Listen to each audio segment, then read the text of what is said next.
The bitch had to be cursed. Fortunate for me, I knew where she works, and she still works there. But she still has to be cursed. I need a piece of her hair, so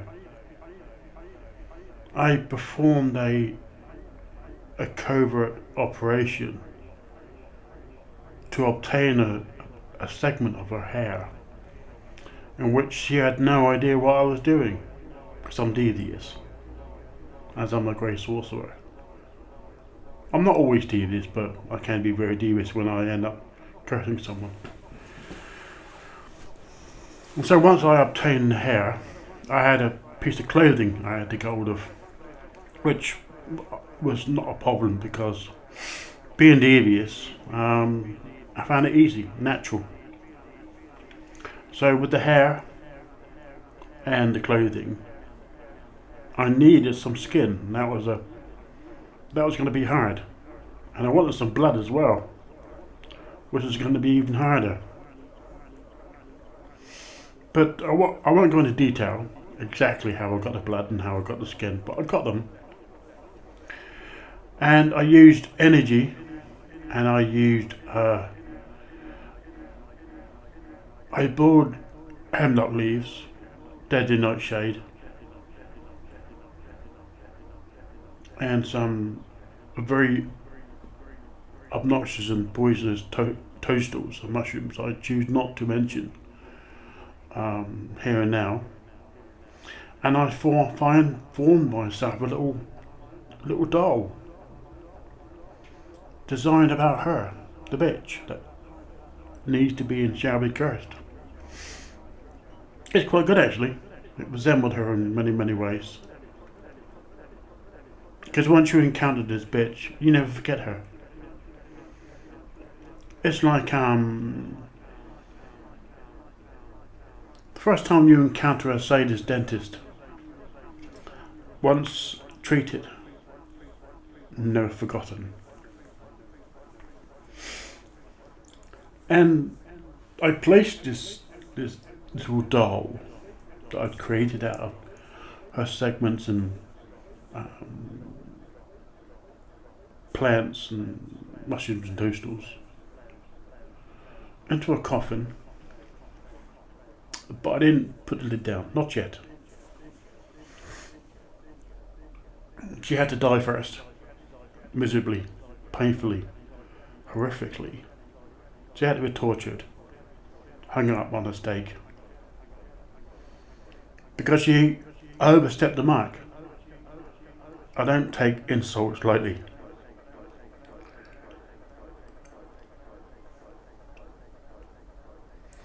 Where's she from? She's from France. So no, she doesn't speak French. She, I met her on a day trip. She came over from France to see someone, and I encountered her on the ferry actually. Because I'd spent the day in France as well, shopping. So I encountered her. Unfortunately for me, and definitely unfortunate for her, because now I shall go about her demise,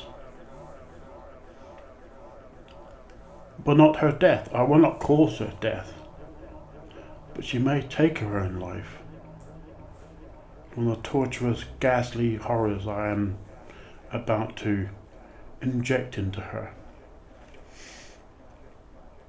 So I got my little circle, my ritual table that I created myself. If you want to get an idea of what it looks like, imagine a kind of round table sort of thing, pedestal, in the centre, and covering the whole of the base itself and the surface is grey and white, but on the table itself, half is white, half is black, in the centre, a small pentagram, which is grey, which is me. I placed her inside her coffin that I created myself. And I also placed certain figurines of dark entities that I use in this ritual to curse this bitch.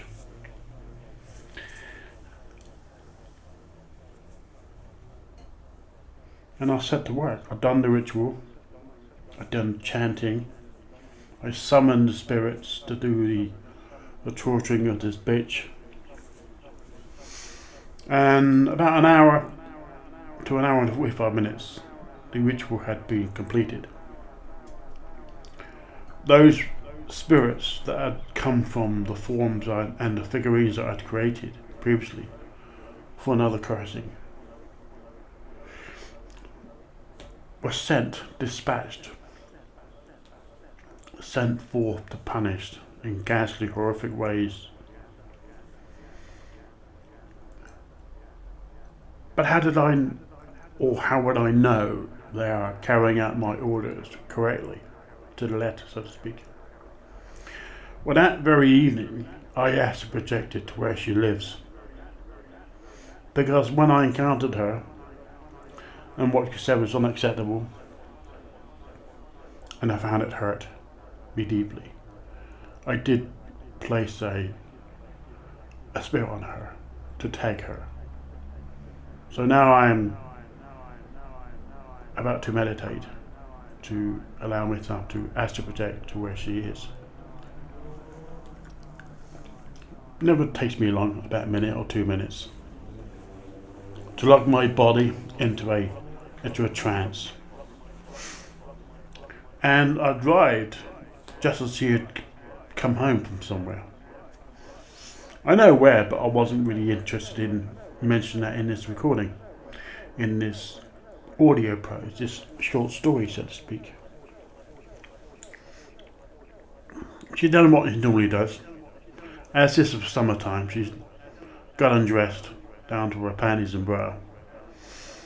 This is not a sexual one. This is one where she will receive ghastly horror tortures.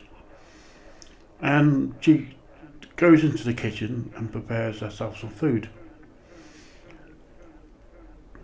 Well, fills up the kettle to make a drink, turns it on, turns away to get something at the fridge, and I commanded the spirit to do many things, such as turn the kettle off.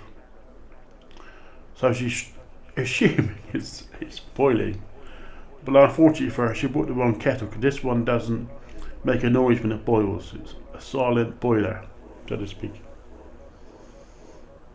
So she got the stuff out of the kitchen, at the fridge, which, to her horror, the fridge had been turned off a previous time, a day before, so to speak, and she only just found out. Because when she left her home 3 p.m. that day, which was on a Sunday, I'd made sure that the fridge was turned off. So now her food was defrosting badly and she couldn't eat the food. She didn't want to risk it. Because it's now 11:30 at night and it's very hot in the summertime in France. And the food is decaying very quickly. And she kicked herself in anger and didn't realise that she had no shoes on. So she hobbled over to the lounge to sit down, but found an ambulance because she had split her toe open and there was a blood trail from the kitchen all the way to the lounge. Just one big room. And she reaches for the phone for an ambulance. She doesn't get a landline, she has to use a cell phone. And as she reaches, the phone doesn't work, as if it's lost energy. I've already seen to it. Spirits with certain authority and certain abilities will do these things, as the energy is really electrical, just basic energy inside a shell, so to speak. So she became weak and breathless and felt faint.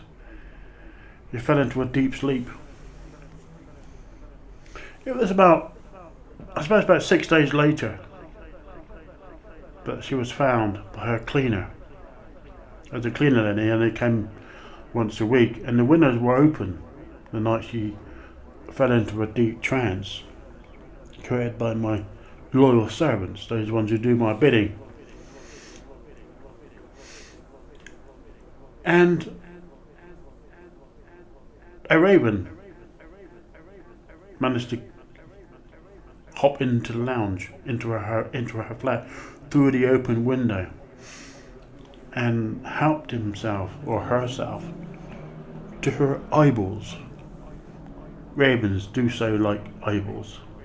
They're squinchy and juicy and very fleshly.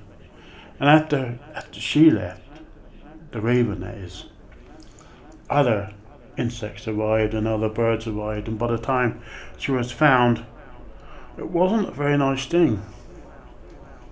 And so her spirit left her body, and now I'm torturing it in the 24/7, deep in the underworld. So quite simply is, piss me off and I shall torture you. I am SV Dagon. Did you enjoy my nightmare?